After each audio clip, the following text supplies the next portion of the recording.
everyone, and welcome to One Chillboard Podcast, episode 325. I'm Benjamin Yoder here today, talking about video games. Good diverse episode this week, I feel like. We got some smaller news stories, so we won't be spending a ton of time in there. We're not going to be talking Gamescom. I didn't really think of anything from Gamescom that I was like, I would like to comment on, so we'll be skipping all that for the most part, unless one of these happened to be a Gamescom thing, but I doubt it. And then also, I've got some personal updates. I bought some games, I played some games, so I just wanted to kind of talk about those a little bit. And then at the end of the show, we'll go into a deep dive of Snowbreak Containment Zone. I think I'm done with that game, so I just wanted to kind of give my final impressions of the first season content thing. Or not that it's like the first season, really. It's like, I don't know. The time I played Snowbreak within, a early-ish time in the game coming out, because, live service games, they'll change over time. So just always a caveat there with that thing. So yeah. But yeah, in terms of games I played, I went ahead and finished up Farpoint. So that's that VR shooter I was playing. I think my plan is to go ahead and maybe do like a VR specific episode here, because I will be out 1 week. Well, I'll be in town for a couple days, but I probably won't want to try to like shove a podcast in between there. So I might go ahead and pre-record an episode where I just give my general impressions of PSVR as a whole from, my time with Farpoint. And then there's also like a demo software download. I haven't messed with those yet, but assuming it's like, just something to get you used to the headset, right? I'd imagine it's probably not much more than like a handful of, mini games, and they might take, a couple hours to get through. I assume. I don't know. But yeah, there's like something that automatically downloads when you connect the VR headset in. So just going to mess with that. So yeah, that will be something that's coming, I think 2 weeks from now is when that would be. But, we'll see what happens. That's currently my plan. But wrap that up. So now I have a PlayStation 4 aim controller just sitting around my house until I find some other reason to use it. So yeah. I also went back and did some Valkyria Chronicles 4 DLC. It had been a long time, and I was kind of like interested in checking out the summer DLC that they released when that game came out. And I was like, well, it's the end of summertime, so that'd be kind of a fun, cute thing. Way more DLC than I remembered there being for that game. So it's a little bit longer than I expected to sit down. I thought it was maybe something I'd like sit down and just spend a few hours on. But I think it's probably around like 6 pieces of DLC, and each one's about 2 to 3 hours long. So it's going to be actually a pretty hefty amount of content. So we'll talk about those in the future, though, when the time comes. And then also, maybe regrettably, 2 things happened. I don't know, regrettably, maybe that's not the best word. So if you don't know, recently we had a pretty big dive into like a 4Gamer interview about Final Fantasy XI specifically.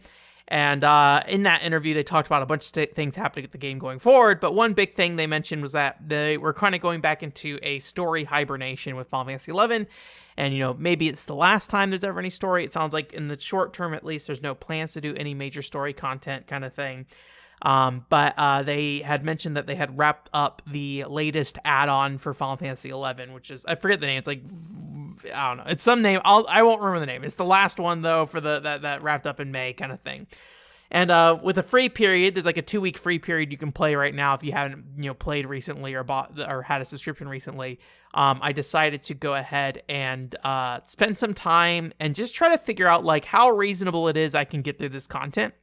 Spend a little bit of time on there, and so far it's going okay. I do have like a level 99 character from when I finished up the previous add-on, Rhapsodies of Vana'diel. But I have not really done anything since then. So there's this whole system called the master level system and things like that, which basically lets you level up your character beyond the limit of the game right now. And I think it might go up to like level 50 right now. I don't know for sure. So it's like, you're level 99, then I get 50 levels on top of that. And I don't think it's as, big as like a normal level up kind of thing, but I think it's generally just a nice stat boost. And I think you can get new things with it. I mean, the big thing probably is that you have a sub job in Final Fantasy XI, and that sub job can be a higher level, which gives you access to more of the skills of that other job you have as your sub job kind of thing. So I did spend a little bit of time with that. Got a little about halfway through chapter 2, and I think it's I forget if it's like 10 or 20 chapters. So it's not short, that's for sure. A lot of it seems to be pretty straightforward quests so far, though, where it is kind of like go get a cutscene, maybe do a little trade sequence where you got to buy something or farm something or something, and then go do a fight kind of thing. And in Final Fantasy XI, the modern day Final Fantasy XI, there's like a trust system. So in this trust system, basically is just the ability for you to summon characters from Final Fantasy XI, and they'll fight alongside you, and they can play the different roles that you need in your party. So like if you need a healer, you don't need to find a real person to be your healer. You just need to find or cast or take out your healer NPC, and it won't be as good as a normal healer, right? But it can help you get through certain content where you just need to kind of brute force something rather than have any kind of strategic play or anything like that, right? Super helpful for a lot of old content where you may not necessarily have the ability to get other people to help you, right? So all that's there. So I'm using that for the most part at the moment to get through this content. So we'll see how it goes. I'm probably going to play through, maybe a few more sessions during the free period. If that, maybe a couple more sessions. Let's put it at that bar. And then just kind of gauge where I'm at with that. And then if it seems like something I reasonably want to keep doing, I think I'll go ahead and subscribe. And I imagine it will probably take me at least a good month or so to get through all that content. If depending on the pace I go through. The big thing this last time was I was rewatching cutscenes because I had done the first quest line in the this content forever ago, and I just need to go back and remember what was even going on. So yeah, and then the second thing that happened with Final Fantasy XI is I was watching my friend. He's playing on the fan servers Horizon, which is like kind of like Final Fantasy XI Classic. I think that's what World of Warcraft Classic servers are called, where they basically like have a old version of the game running kind of thing. And this is not official. They're not officially running a Final Fantasy XI Classic server. This is just a fan thing. And so if you want to play like probably mid to late 2000s Final Fantasy XI with some quality of life changes, you can do that, and that's something you can do for a long time now. I never really looked at the population of that game to understand how big it was, and I think part of me had kind of always assumed it would probably be less than usual. It wouldn't not be a huge number. But no, it's a pretty lively server. At least at the time, I think it was Wednesday afternoon or something like that. It's after 5, I believe, Pacific time. There were about 2,000 people logged into that server. Which I don't know, maybe how many are idling or whatever, right? Sitting there with their bazaar open or something. But it was pretty hefty. And I watched my friend join a party, and I'm just like, oh my god. It's like there's something appealing about just watching, clicking the attack button and just watching the attacks happen and then using the weapon skill once in a while. I don't know, something weirdly therapeutic about it. So I was like, I'm kind of curious. Maybe I'll check this out. So I installed it on my second PC because it sounds like, I don't know for sure, it sounds like there is some conflicts that can happen if you install base Final Fantasy XI and Horizon on the same PC, even if they're on different drives. I saw somebody saying it works, but you have to do some bat file to switch where certain things point or something like that. So it might be super easy. I don't know. Also might be outdated information. I don't know. Whenever you look up this stuff, it's hard to tell. It's like, oh, here's a Reddit post from 6 years ago, right? And so I installed it on my second PC in my other room kind of thing. And I haven't done anything yet, but it was incredibly easy to do. It was easier than setting up base Final Fantasy XI on a PC. I had a harder time trying to get back into Final Fantasy XI, the normal one, than I did Horizon. So Horizon seems to be pretty easy to get into and play. So if you are looking for that old school Final Fantasy XI experience, it seems to be there from what little I've seen. I think the only way that thing would ever work for me is if I literally did not care. And just sometimes I kind of wish I have a game that I could just turn on and not care about. And sometimes I think this is a good, shooters end up in this space for me a little bit, where it's I'm going to log on to Apex and just do stuff. And it doesn't matter. It's not going to mean anything. I'm not going to gain anything from this experience, really. I'm just going to play and enjoy it. And I can do that. I do eventually get bored, I will say. And so like I don't log into Apex. But like once I lose like that game from my ability to just kind of log in and just play, then it's kind of just gone until I find something else that fits in that space. And it's pretty rare I find something that fits in that space, right? So I think the only way like Horizon could work for me if it was like something where like I literally don't care, I have no goals, I'm logging in because I just want to sit here and do nothing and play Warrior and use, I don't know, Fast Blade over and over again, right? Like that is probably what it would end up being. And then also just like I don't know what their plans on our Horizon in terms of getting that thing, what point they'll stop at in terms of like, where things will go. But at least where it's at right now, it is very old school Final Fantasy XI of just like, hey, you're going to spend like 20 to 30 hours just getting through the first 15 to 20 levels of this game. I mean, there's a lot of levels along the way. There's so many other things for you to do. But it's just like, this is just the first hurdle, and it's going to take you half the length of a normal RPG, right? And like, there is no way I can make that commitment in a way that I'm like, yes, I'm going to play Final Fantasy XI and get a character to level 75. And that is not realistic in my lifetime. So I doubt I will ever play it to any significant degree, but it would be nice to just be like, I feel like crap today. I just want to play Final Fantasy XI. I've got a cold. Just want to play Final Fantasy XI. Just going to sit here and I'm just going to melee the heck out of this thing. That'd be kind of the only way it would work. So I'm not saying it will work. Not saying I will even start it. But that is currently the thought process on that. And is installed on that PC. But we'll see. I'm not probably going to really consider that until I make a determination about retail servers Final Fantasy XI. But retail servers Final Fantasy XI, I have an actual goal there of what I want to do and an expectation to be able to clear that within like a time frame. Again, Horizon would be, I'm literally just here to hit things. So yeah.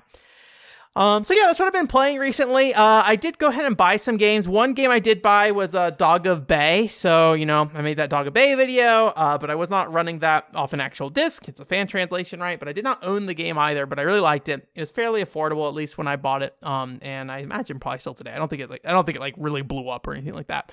So I got a copy of that. So I'm just happy to have something on that shelf that was like, $15, right? Like, decent price for a game I know I already liked. So I was happy to be able to grab that. I also went to a game store to buy some PlayStation VR games and proceeded not to buy a single PlayStation VR game, physically at least. I did buy 100-foot robot golf. I forgot. My friend wanted to try that out, so I was like, sure, I'll mess around with that with you for a little bit. It was like $10 digitally or whatever. I couldn't tell. I don't think there's a physical version of it. But anyway, so I went to go get some PSVR games and then did not find anything that I was really interested in except for Everybody's Golf VR. But I was like, aside from 100-foot robot golf, which I bought for a friend to play with him, basically. I have a ton of golf games on the Wii. I don't need another golf game, even if it's in VR. So I'm holding off on that. Maybe eventually, not today. But I ended up buying some random stuff. I bought Sega Superstars, which is a iToy PlayStation 2 Sega game. This is one that has like Billy Hatcher in it, Ooh La La, Sonic, and a couple other things I think as well.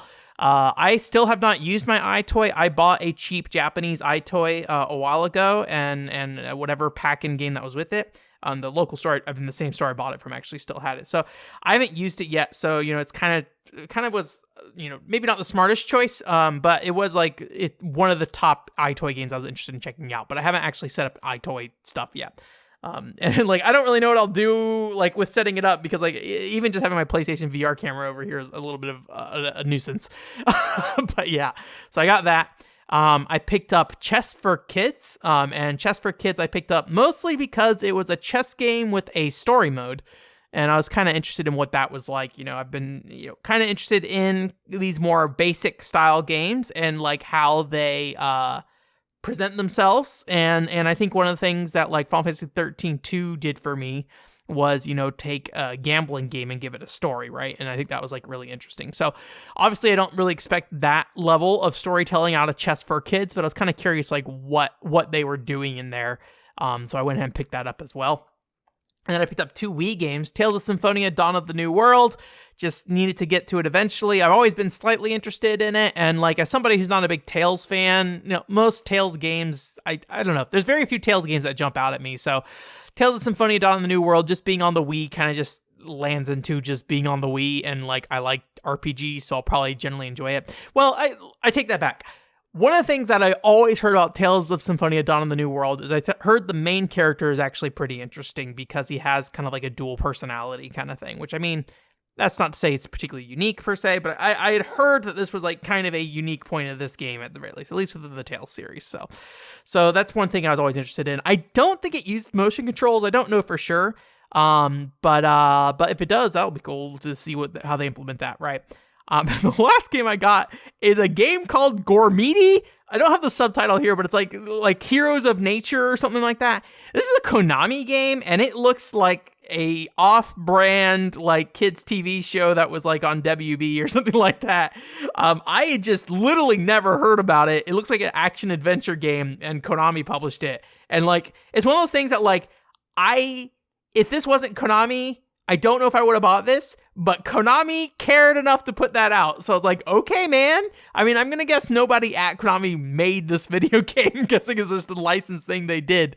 But like, it's interesting to be like, what did Konami have faith in might do well on the Wii? Which, if you don't know, Konami, their Wii output is not ideal in my opinion. Most of their games, I like Walk It Out. Walk It Out, great game. But like Castlevania Judgment, what's the other one? Elebits. I think there's like some cool ideas with Elebits and things like that. I don't love it. Winter Sports. I don't really love Winter Sports either. They also have like kind of like a family trainer game that came out, but I haven't actually, I forgot what that's called. There's a US copy of it, but I think it's like weirdly pricey. I had to look up the name of it again, but like I don't know if I've ever played a Konami game on the Wii that I've been very impressed by, except for Walk It Out. And Walk It Out is a game that like fundamentally, I'm going to pull up my list of Wii games here real quick. Like Walk It Out is a game that like fundamentally is very good just in terms of like being a great walking game. And as somebody who likes just walking in general, I think it fit me really well. And I think there's like some cool ideas there. But I don't necessarily think that it is a game with a lot of polish overall. It feels like an incomplete game in a lot of ways, as much as I do like it. So like, it just doesn't feel like they really kind of put the effort into it. I don't think Crazy Climber is a Konami game. So I'm just like skimming through these games here real quick, but I don't think I have many Konami games on the Wii. So I don't know. Maybe there's some stuff. I'd have to go look at a list, but I don't recall any Konami games ever really being like really big for me. Namco, I think, kind of hit it out of the park on the Wii in a lot of ways. I mean, for someone like me, Namco hit it out of the park, right? We got Keikaishi, Kokobodo no Kage, we got Happy Dance Collection, we got Wii Ski and Snowboard, maybe not so much, things like that, right? Like a lot of these games are not like, you know, typical games that people would love, but I really like them. So yeah, I'm not seeing a lot of Konami stuff on this list just from a quick skim, but you know, don't take that as a definitive answer. Don't be like, Ben, we know you love whatever is the equivalent of Tom Clancy's Ghost Recon for the Wii, but the Konami edition. I don't know. So anyways, we'll see about what happens with Gormiti, and all that fun stuff. So yeah. We're going to get into the news here real quick, and then we'll do Jillian's Corner, and then we'll get into Snowbreak Containment Zone. News, we got a pretty short list of things. One, you know, big Xenoblade Chronicles, Monolith Soft fans. We got to talk about it. Xenoblade Chronicles had like a OST that came out recently for, I think, Xenoblade Chronicles 3. I don't remember 100% if that's what it was only for that. Maybe Future Redeemed's in there too. But there's a interview that was in there with some of the people who made the game. I think this is a pretty typical thing with like soundtracks, is they'll have an interview in there with like certain key members of the team. And previously there was like some note about like, oh, the soundtrack's going to be very different between the next game. But it sounds like from what I was reading, I'm trying to remember exactly where this is from. Nintendo Everything is where I got this from, but I'm pretty sure the source was somebody else. Xenomira, whatever that is. Is that a person or is that a website? It's a person with a blog. And they're translating a bunch of Xeno materials. Anyways, but the translation basically was from the director Tetsuya Takahashi. Yep. And he was basically saying like, yo, Xenoblade Chronicles, the next one, probably going to be very different. And so that's good, I think. I mean, I think my biggest problem with Xenoblade Chronicles 3 specifically is that it is way too much like Xenoblade Chronicles 2 in a lot of ways. I think they made a lot of very good changes. But ultimately, it's a lot of that stuff that kind of falls flat when you're just sitting there kind of like massaging a formula for me, where like a lot of times I don't really have a lot of interest in you iterating on something and doing it better per se, unless like you really failed to show the vision of that initial game in the first one, right? So if there's a game where like they had a cool idea, but like it doesn't really like something like maybe like something like Babylon's Fall, right? Might actually fit into this, where like there's cool ideas in Babylon's Fall, but the execution just like straight up is not there for the most part. I mean, you can do it, but like it just doesn't work. Anyways, really what I'm saying is just like, I think there is eventually a point where you did good enough, and so I don't really care about you doing it better next time. I just want you to move on to whatever the next thing is, right? And Xenoblade Chronicles 3 is a game that I think tried to refine a game that was good enough generally, and tell a story that I don't think really needed to be told, honestly. But you know, its story was good. I just don't think like it really did all that much for me. Anyways, that being said, that is somewhat promising, I will say. I'm gonna believe it when you see it kind of guy though, so like I'm kind of waiting to see what they mean by that. I think in the case of Monolith Soft, I have pretty good confidence when they say that they're talking about not only story and setting, but also mechanically, I would hope. And I would, I would hope that would be something that they continue to follow through on with that, because I really think every iteration of a Monolith Soft game on the previous one typically is better but less interesting, and it makes it worse for me. So I'm ready for them to just kind of do something new, put Xenoblade on there, sure, but make it feel new, I guess. There are some exceptions where this kind of thing has not really played out the way I would want it to. This is not Monolith Soft, but in the case of Nier specifically, I remember Yoko Taro had mentioned, he was like, I want to make something truly new and unique with Nier Automata. And as a big fan of the original Nier, I think story-wise, they probably did differentiate it from the original Nier. Gameplay-wise, I think it is not nearly different enough. If anything, I think it's too reined in for what it is. It feels like a step backwards, in my opinion. I think that game really, gameplay-wise, really hinges on the fact of either you did not play the original Nier, or you want Platinum Games Combat to at least carry this a little bit more than before. There are good design decisions that they made in that, and I still think that Nier Replicant, the remake, or the remake of Nier Replicant, I should say, was very successful in like melding those two games together in the original Nier and Nier Automata. But like Nier Automata specifically, I think gameplay wise was a huge disappointment for me. Story, I think story these days I'd be a lot more, if I were to replay Nier Automata, I think I would be a lot more lenient on Nier Automata's story. I think I was way too hard on it probably. I think the main reason I did not like it is because I felt like it did not tell a good story up front, and the game basically begs you to keep going.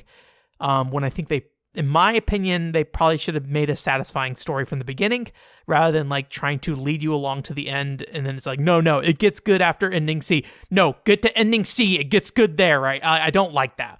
I think it's one of those things where like I can't really blame anybody for falling off Final Fantasy 13.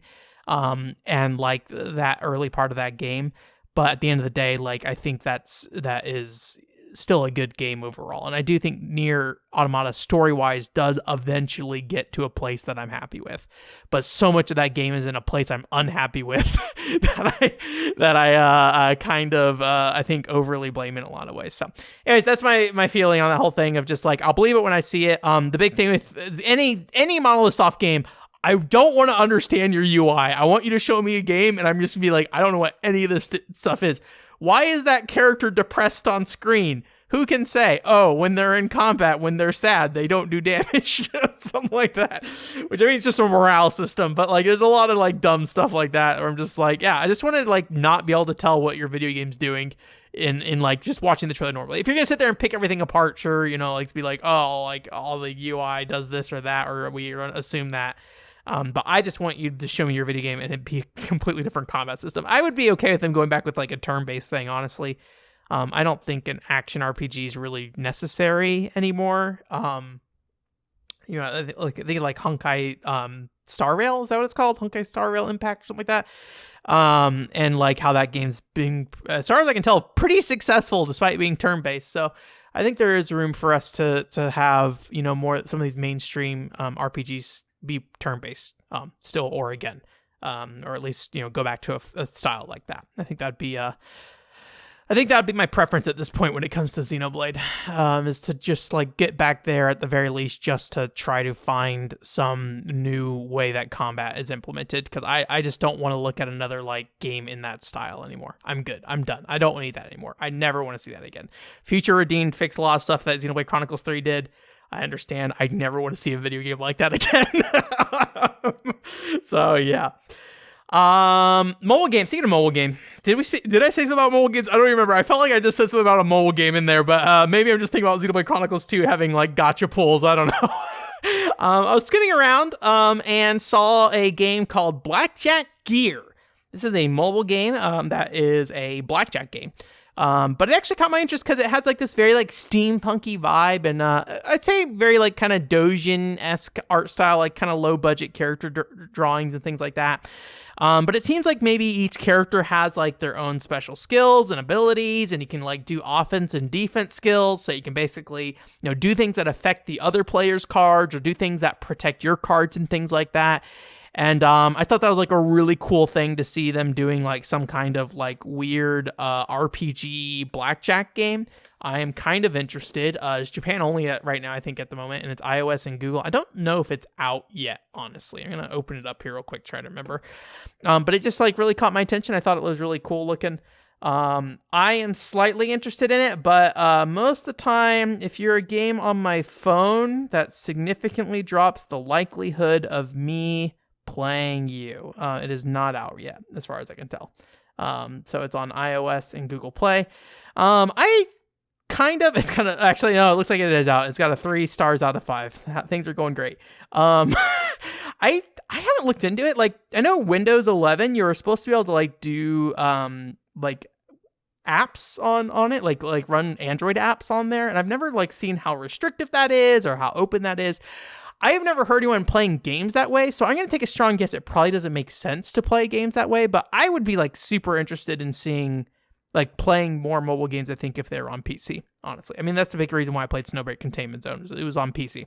So I would love to see that. I don't know if that's the case. If you use Windows 11 and you know what that situation looks like, let me know. I would maybe play Blackjack Gear on Windows 11. so yeah, but it looks cool. I like how it looked. Thought it was pretty neat looking, and it fits in that whole thing of like, hey, here's just a gambling game, but hey, if you look at it, it's actually like a RPG thing. More RPG than Final Fantasy 13 2's gambling DLC.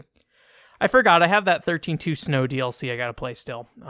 So eventually, probably whenever I'm like feeling the urge to play Lightning Returns again, I'll probably play it and be like, is this enough for me for now, or is this like the jumping point for me to start Lightning Returns? I guarantee you won't be until after Arc-Rise Fantasia, though. I kind of like DLC. Honestly, my experience with DLC a lot of times, it's just like a nice way to revisit a game later, like to come back and just be like, hey, what's going on here? I don't really like it being a part of my experience initially, usually, I feel like. I think that's why I ignore a lot of DLC. It's just like, I'll come back to this 4 or 5 years down the line and be like, hey, there's something here. And I think the more independent it can be, the better a lot of times, right? Like, I don't think I would, like, if you had Rogue Galaxy DLC on the PS2, right? I'm just using this as an example for a specific reason. But, you know, if we had a game like Rogue Galaxy where, like, I don't remember how the heck to play Rogue Galaxy gameplay-wise, maybe it doesn't make as much sense. But I feel like most games these days, at least, they're pretty standard for the most part, like at least it's games of that scale, and so it's not a lot of like relearning that need to do. But maybe it could also just be I was like a kid and didn't know what I was doing with Rogue Galaxy. I don't know. That has been my experience though, is like coming back to DLC years down the line and replaying or playing it and like getting to just like taste that original game again.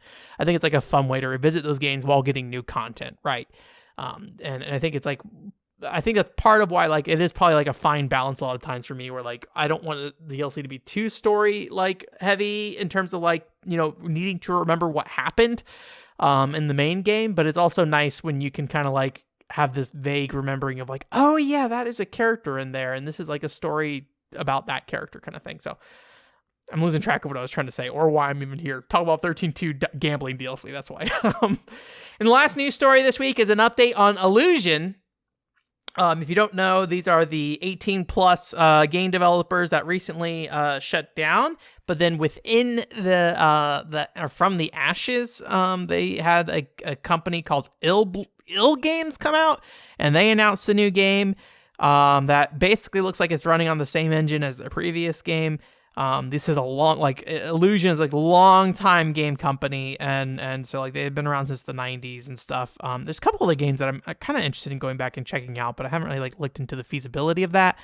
I do have a Windows XP machine here that I don't use nearly enough, but I really need to part of the thing with the Windows XP machine is like I really want footage that's like good quality for that stuff, because sometimes there's not great footage running off like original hardware for those games, and my motherboard's still a mess. I just need to solve that problem to fix the issues I've been having with PC game capture, or game capture in general, actually. That being said, I keep getting off track. A very interesting situation ended up because so one of the Illusion Twitter accounts is one of the ones that turned to Ill Games, and they're like, "Here, we're making these games. Cool." The main Illusion Twitter account, I think it's called, and maybe it's not the main. It's like Illusion Staff, I think. So they had a few different Twitter accounts. One that was like Illusion, one that's like Illusion Staff. Illusion Staff put out a tweet when they were basically on their final day saying that they're like RIP, not doing anything anymore. They had announced beforehand, but they're just letting everyone know that like, hey, we're shutting down our final operations today. Thank you. In that tweet, they said, and this is machine translation, sorry. There is no successor company. Be careful of similar products. And there's a mass amount of confusion about like, well, is Ill Games a successor company? Because they're making a video game using the engine of what appears to be very clearly the engine of the past games. And so to put out a weird statement, it's like, beware of these copycat companies, and like say there is no successor to this company is interesting. I don't know. I wonder, like, I guess there's like kind of two ways you could probably look at it. I mean, I'm not saying like we're getting to game developer fan fiction time. This is my favorite moment where we try to make assumptions about what happened. My assumption initially was that like they're reforming their company for tax reasons, because we're making Ill Games now and it's gonna be another thing, and like we technically delisted all of our past games. That's why like a tax write-off thing or something like that, right?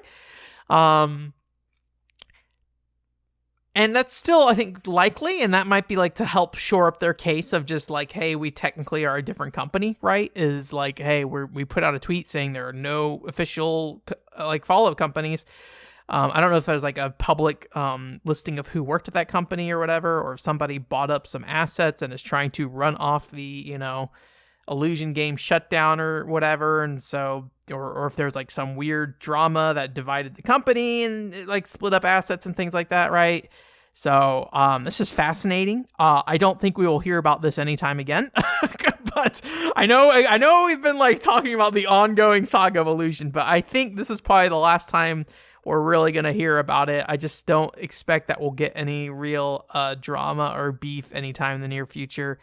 I feel like that's typical for like Japanese game industry. You don't hear a lot about this kind of stuff until much further down the line. Could be wrong. But yeah, so yeah. Honeycomb is coming out on September 7th. So if you are into that Illusion game space and you want to play yet another game in that style that's going to get updates, official updates, there you go. That is going to be on Steam, I believe. So go check that out, I suppose, if you want. I don't know. I still don't think that looks great visually, but it looks fine enough. It's good enough. It's an H game. It's good enough. Just like their anime-styled H games, I think just have a weird kind of like not quite where they need to be visually kind of look to them, I think. But I think they're good enough, especially since they're like highly customizable characters, right? You probably can't like, sculpt, the graphics to some extent if you needed it to be customized. I guess what I'm saying is it's probably like a trade-off kind of thing. So anyways, we're out on time. This is okay, 30 minutes. I think that's pretty much fine. Jillian, ask us a question because Jillian supports us on Ko-fi. So thank you, Jillian, again. Fireweed actually supported us on Ko-fi this week as well. So thank you, Fireweed, for your contribution to this channel. Again, if you want to ask me a question, you can do so via the Ko-fi. And I guess maybe, I don't know if this makes sense, but maybe also worth kind of expanding that to like, if you are interested in just like my thoughts on a particular news story or a particular game or something like that, you don't have to necessarily send me a like full-blown question. If you want to just ask about something you think I might know about, you could do that. I will warn you, I don't know anything about Toho though, so don't ask me questions about Toho. Maybe in a similarly ignorant fashion, Jillian asked the question of, do you ever play ROM hacks? And the answer is no. I don't think I've ever played a ROM hack. Maybe the way to make this a little bit more interesting is just like why I don't play ROM hacks usually. I don't necessarily have a problem with them a lot of times, and obviously ROM hacks can be vastly different things these days, right? Like, we are at the point where the people who grew up, love these games, grew up with them, and stuff, like, are so technically capable now because they're in the workforce doing their work and becoming very skilled at these things that, it is very easy, maybe not easy, but, the effort is being put into doing these ROM hacks on like basically a professional level a lot of times, right? Even if it's hobbyists, like just the people in there, I think are very skilled at what they're doing. And I think there's a lot of great like things about the internet where you can share that stuff very easily as well. So like, and like, even though, there are companies that come and crack down on that stuff, generally the stuff will get around if you want it to get around, right? And I think it's great. And so there are ROM hacks that you look at and they literally just do not look like the original video game anymore sometimes, right? Sometimes they do look like the original video game, but sometimes they're completely different experiences from that original game, right? And people are using games to make different types of games, right? I watch Simple Flips a lot. I don't know if I've mentioned this recently, or something. I talk about it all the time, like trying to figure out why I watch Simple Flips as much as I do. Simple Flips is a old Super Mario 64 speedrunner, but I keep up with Simple Flips weirdly because he's like plays Mario Maker and like Super Mario 64, and like I don't know. I feel like Simple Flips is like an old school style, like early 2010s kind of speedrun streamer. I think there's like a comfort with that to some extent. And I think it just really kind of fit me well. So that's like what I watch a lot. But he does these really cool things where he has a ROM hacking competition, right? And they will commission you, I think, depending on your score, right? Like so he says, here's the theme, and people go ahead and build ROM hacks around this theme. If it's a troll hack, if it's a sleeping hack or something like that, and they all build different experiences around that. And then he does kind of what I wanted to do. I mean, I was definitely doing this before I had watched him, so I'm not saying I took this, but like with the whole like community review thing where he like basically asks people to give a point score, and then they'll score that ROM hack. And I think that's very cool and something I've always wanted to, do in ways that I think were interesting, and I feel like I failed at that mostly. But he's been doing it very successfully, and basically people who get the top scores, I believe, get a certain price or a certain amount of the prize pool kind of thing. So it encourages people to do ROM hacks and things like that. So like they have a lot of Super Mario 64 ROM hacks that just like are doing a lot of very different and unique and interesting things. Now, most of them just looks like Super Mario 64, right? But occasionally there are ones that are just like, here's this, mostly completely different experience for the most part. Might use the mechanics of Mario 64, but like the goals of that hack, the tone of it, all that stuff, very different from what actual Mario 64 is. So I think that stuff's like super cool and awesome. So I guess there's also like the ROM hacks that are more of just like trying to fix issues with games. I think those ROM hacks have traditionally been around a lot longer. And I think these ROM hacks in particular have kind of informed my opinion on like why I don't really approach ROM hacks generally. And that's usually because when I'm going to play a game, I'm usually trying to get that original experience how it was in the most relatable experience. I'm not usually there to just have the best time. So yes, I could play the ROM hacked version of Castlevania 2 that improves a bunch of stuff, but I kind of would rather see what Castlevania 2 is just like on its own. That's not always true. I think there are different ways to consider games. Like sometimes I'm like, do I want to go do some research on this game before? Dog Bay was like a good example of like, do I want to go figure out what's going on with Cats, the play or movie or whatever, before I watch or play Dog Bay, or at least talk about Dog Bay? No, I don't. And that's like, to some extent, I think there is value in doing that, but I think it's just, at the same time, I think I'm somebody who thrives a bit more going in with ignorance a lot of times and just trying to be kind of the everyday person, but like try to do more than just say, is this a good or bad game, right? I don't necessarily want to create some big expectation of like how you need to get into something, right? And so I think to some extent, like I kind of pick and choose like how I want to experience a game. And unfortunately, ROM hacking so far has not been one of the ways I want to experience those games. I usually want to experience it kind of like as is for the most part. So I'm not really doing like the mouse injected things on, PlayStation right now, where people are playing a bunch of PlayStation games that previously didn't have mouse support. And like at the time, dual analog stick controls were not really the same thing they are today. So you can play Mega Man Legends like with like a mouse and keyboard now, right? And it plays like, as far as I can tell, reasonably well. Kingsfield, same kind of thing, right? And I think I would rather go back and like re-experience that type of control scheme. And I think one thing with like that type of control scheme in specific is that I think there's a lot to learn, especially from games of that era, of just like what people were trying to do with controls and what they were thinking. And like a lot of times when you play a game, it can be kind of scary to jump into it and be like, these controls are completely foreign to me. And like, I don't understand why the controls work this way or something like that. But like Rodea the Sky Soldier, the Wii U, is the one I always use as the example of just like, when you sit down and figure out that control scheme, I think it's a much better game than the Wii version. The biggest problem is just how it runs. It runs frame rates pretty bad, and it looks like a 3DS game because it is a 3DS game ported up to the Wii U.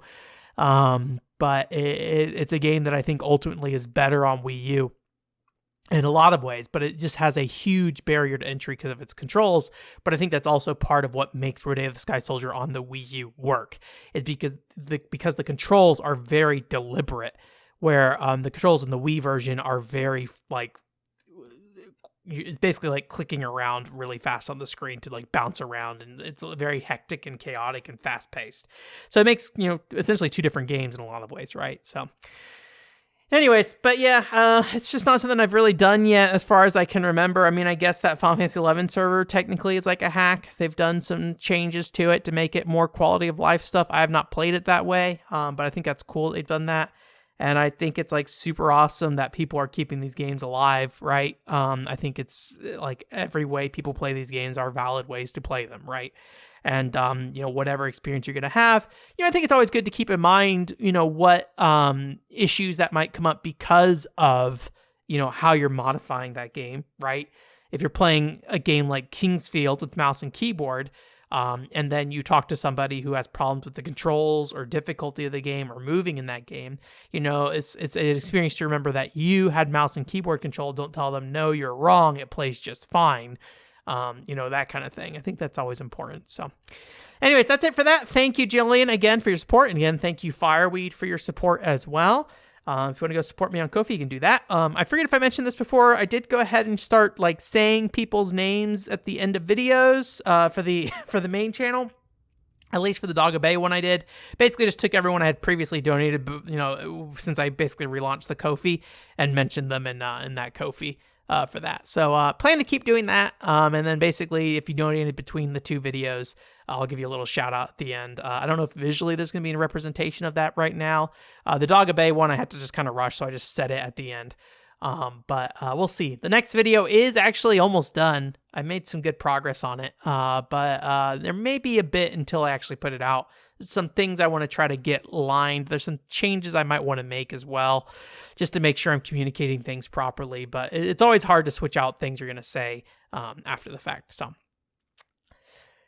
anyways, Now it's time for us to go through the giant wall of Snowbreak Containment Zone notes I have here. Hopefully this won't take too long because we are already at full podcast time. But yeah, I mean, I just kind of need to get this out of the way anyways. And Snowbreak Containment Zone is a game not like I don't like super love, but it is like a really solid game. So Snowbreak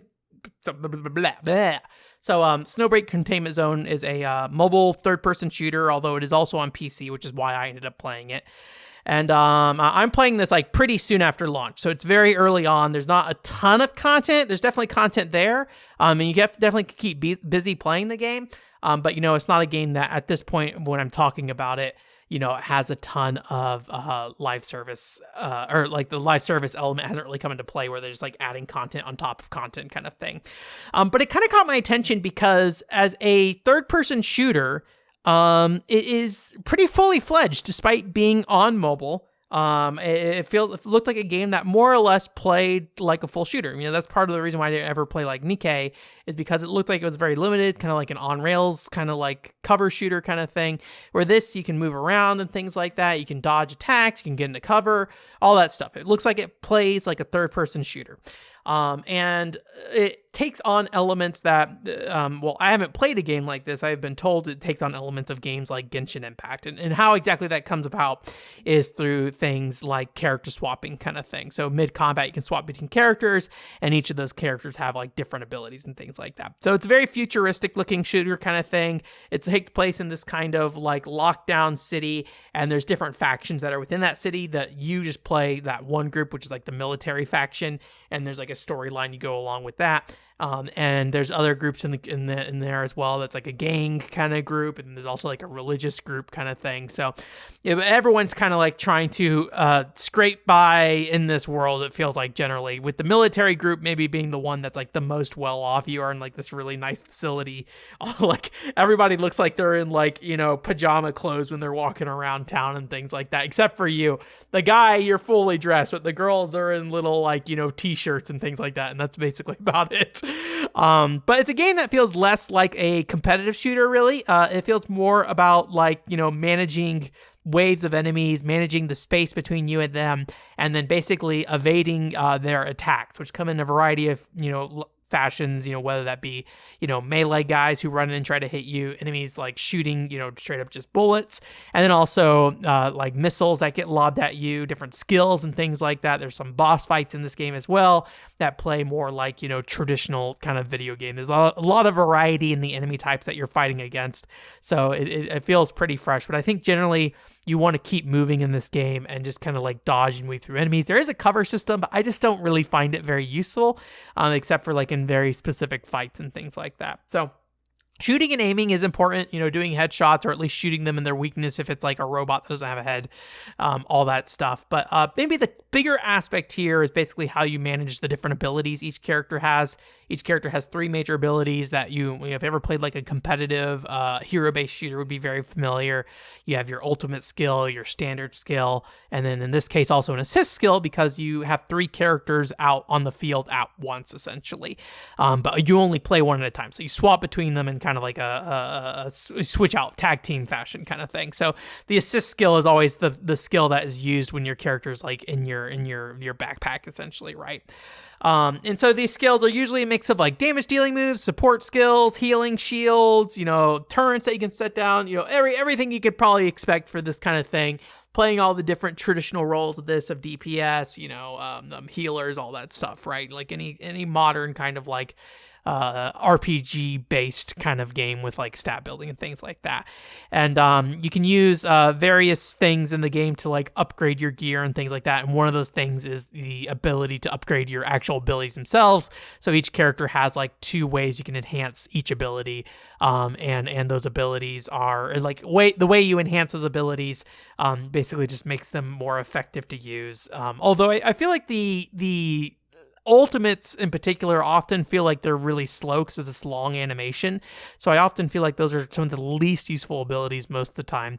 But it really just depends on the character you're playing. But generally, I think the game just like feels really good to play, and how you build your team really changes how you play too. So there's a lot of variety in the type of characters you're playing, depending on who's your main character that you're kind of utilizing, and then also who you have in your back and what kind of skills they have, like with that. stat building and configuration is like a big part of this game. Characters themselves are probably the most important, where you can go ahead and level them. You can upgrade the skills like I mentioned earlier. And ideally, this is a gacha game. Ideally, by the time you get to like kind of the end of the initial tutorial run of the story, where they start kind of like finishing out all the unlocks of the events you can do, they usually will give you like around 6 characters around that time. I don't know if that's a guarantee, and it might be like, oh, this is the launch week, so you get a character at this time kind of thing. That might be like, timed promotions, but at least in my experience, I was able to get like a set of 6 characters and pretty much one of each type for each weapon. I got a sniper, SMG user, shotgun character, and the assault rifle character I think I unlocked purely through the gacha. Although I think at a certain point in the story, you get the option to choose a specific character you want as well. So you could pick an assault rifle person at that point. So I think they generally do a good job of, giving you a decent number of characters to utilize. I don't know if there's any limitations on that or any things they put in place to make sure that happens or anything like that. And, so I think it gives you the ability to try to create teams that complement each other, and you have enough variety, I think, to make a team that works together. But beyond the characters themselves, there's actually a lot more. There's guns that you need to customize, and those guns have different like elements around them, different firing rates, clip sizes, I think other like modifiers as well. And you also need to level up those guns, so you're feeding guns to guns, and then at some point they get to like a certain level, and then you have to like feed different materials to them to continue leveling them. All that stuff. There's also something called manifestations that are applied to each character depending on if you like do story content specific to them, or if you like pull a duplicate of them, they'll turn into like manifestation EXP. And it's just like general kind of like small buffs. There's also like these side assist cards, which are also additional characters, and those characters I think level up as well. And like they combo depending on if you have the same 3 type, and those give you different buffs. Like at some point, I think it is a lot. I kind of lost interest in a lot of these. I mean, for different reasons, we'll get into it in a little bit, but like the stuff is there if you really care about that stuff. I think for me, it was a little too much at times, just because the menu time was just very high of this game. And so a lot of times, the less time I could spend in menus, I think the better. But, I think there is a lot of different things here you can do in terms of like what you want to do for customizing your character and like making sure you're focusing on, what skills you want to upgrade, initially and things like that. There's also this recommended builds screen as well, and I kind of wish this is a little bit more automated. Like there's like a kind of like a Final Fantasy kind of like equip optimal gear, but like each character has a set that they recommend, or like a general set you want to kind of aim for. That complements their move sets and things like that. So it's like, oh, this character does a lot of chaos element damage or something like that. So you want to kind of put on certain weapons and assists that help you with that kind of thing.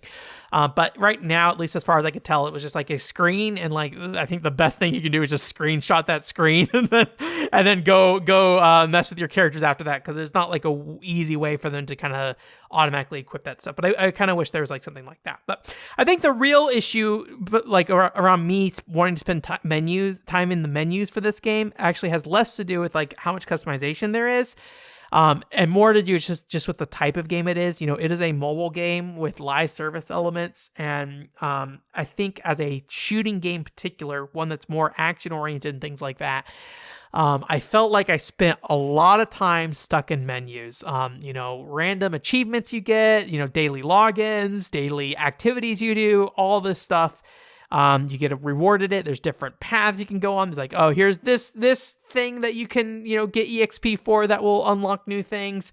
And at some point, there's so much of this stuff. Like the menu will note that there is something for you to go get. So like you're never going into a menu not knowing if you're going to get something from it. But it feels like there's like 10 different menus, if not more, to go find the things that are like usually not that good of rewards anyways. I mean, they're good. You want them because as a, mobile free to play game, it's either you get them from that or you pay for it, right? But it's just kind of annoying having to go through all these menus. I really just wish there was like a top level claim all button because I feel like I would log into this game and spend so much time going through menus when I really just want to kind of get in and start playing a lot of times. And I think the story mode, unfortunately, also kind of fell into this trap as well, where you're going through this stuff, and like the story missions are short, probably because, as a mobile game, they don't really want to, have you taking up a lot of time all the time. So the story missions are usually like 2 to 3 minutes, if not less than that a lot of times. And then you have maybe like a few of them in the row. So you get like a few of them in a row. So you get like 5 minutes of gameplay, and then you end up in another cutscene. And so you're like in these longer cutscenes that often, at least to me, feel like they take way longer than the actual game itself most of the time. Again, as a mobile game, I think this makes sense. You have a lot of downtime. If you're in Japan, you're on the train kind of thing. If you're in the US, you're on, also a train maybe. As somebody who lives in Las Vegas, I don't like have public transport experiences very often. You're out and about. That's maybe the better way to put it. You're out and about, and you just want to kind of check in, play a story mission, read a cutscene, do a little claimy time thing, level up a character. Like, I feel like if you break this menuing up into small bite-sized chunks, it makes a lot more sense in the cutscenes and things like that. But, it just feels very slow a lot of times. And I don't think it helps that the story just doesn't really feel particularly great either. You have kind of like a faceless main character, which is not that weird, I think. But the two default girls that are kind of the main girls that accompany you, you're like their operator essentially. They are kind of the quiet, serious type, and then they'll have the kind of like Ojo-sama princess type that like kind of looks down her nose at you kind of thing.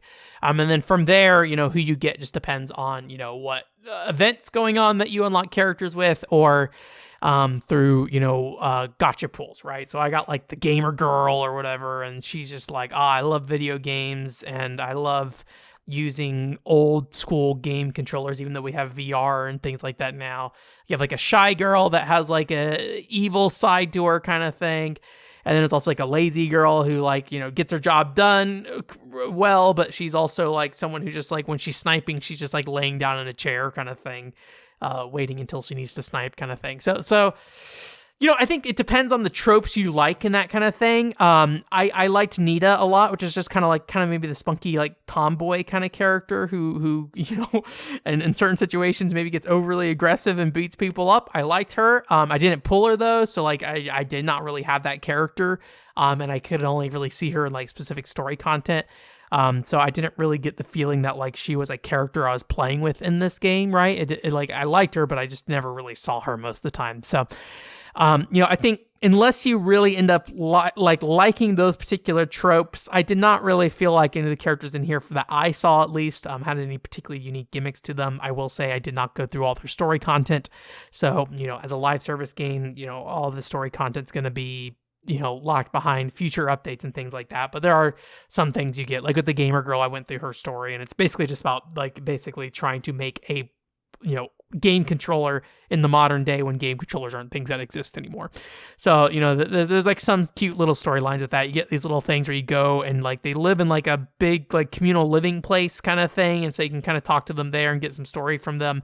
But it is kind of like grinding relationships with them with daily logins and stuff like that, or buying them furniture using another currency, things like that. So, it is just I just didn't particularly find the story that interesting. I don't think it's bad. I just don't think there's a lot to it generally. And it's kind of that live 2D presentation that I think pretty much most mobie games use these days. If historically, if you've been around this podcast, I liked that stuff a long time ago, but nowadays it's just so everywhere that like it's just not really worth talking about and not really that visually interesting.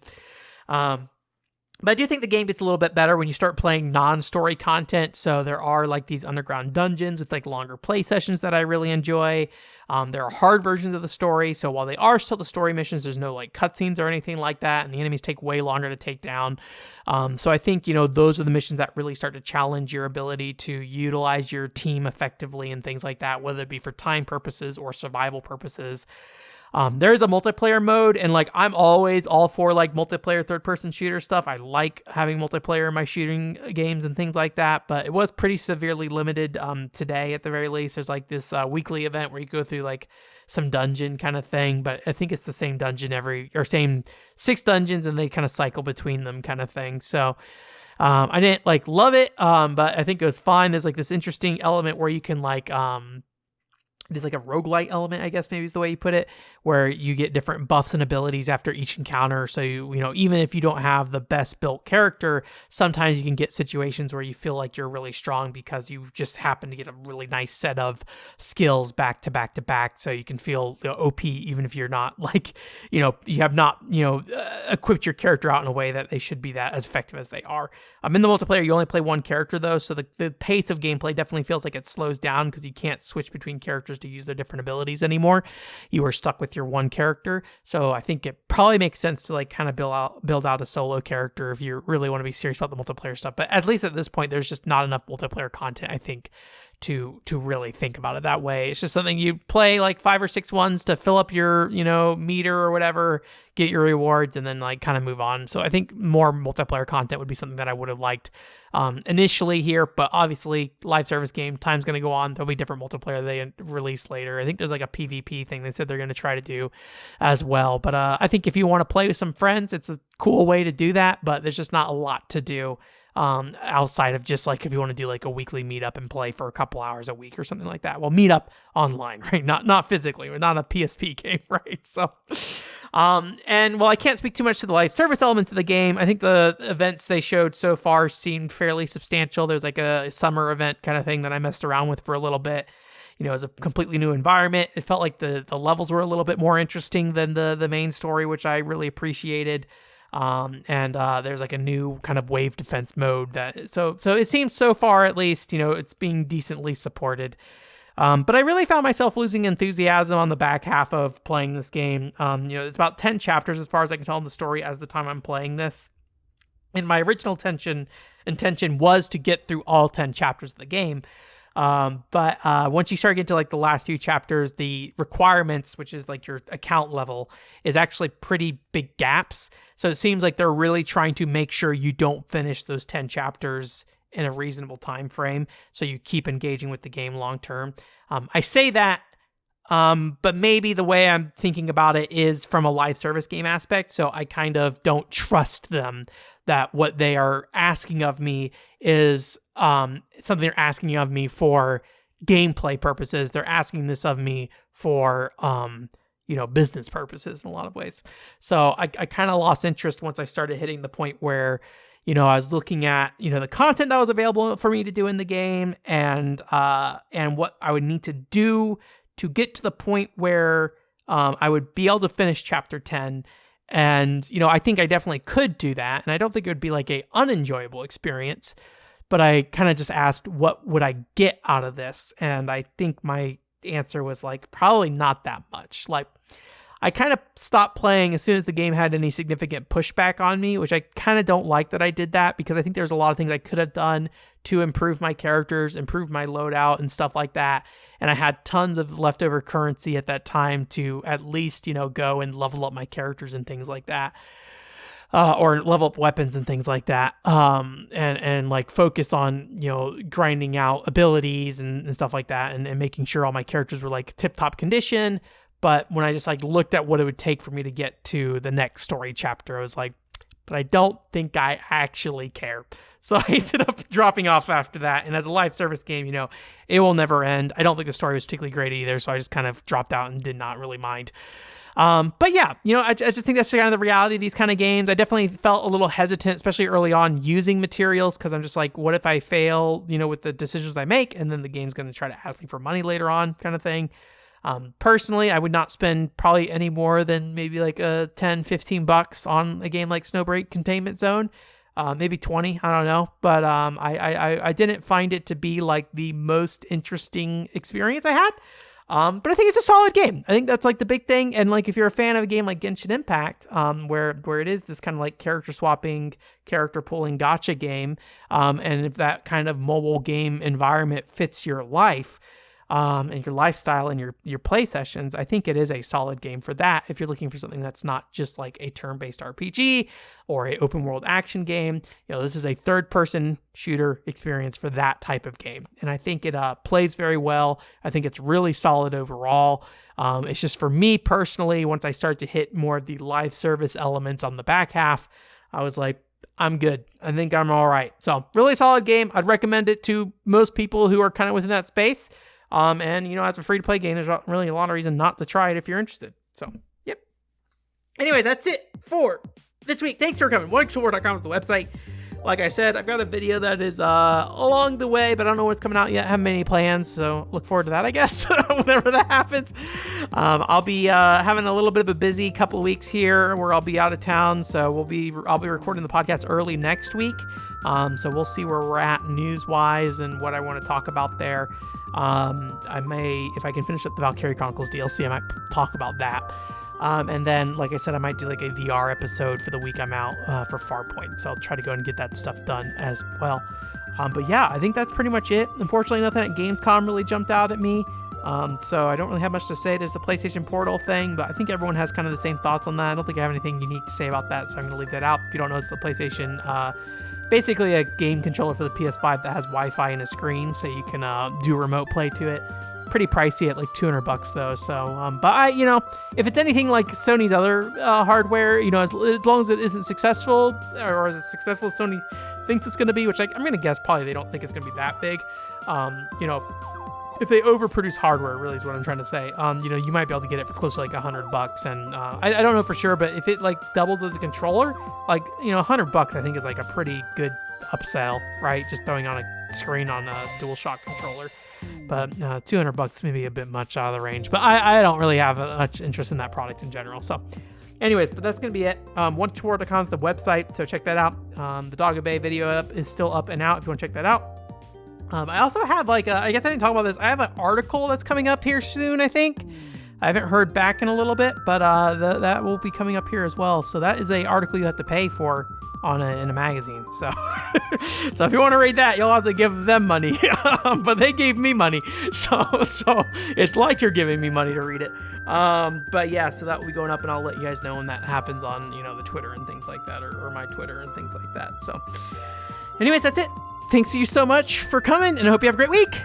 Bye.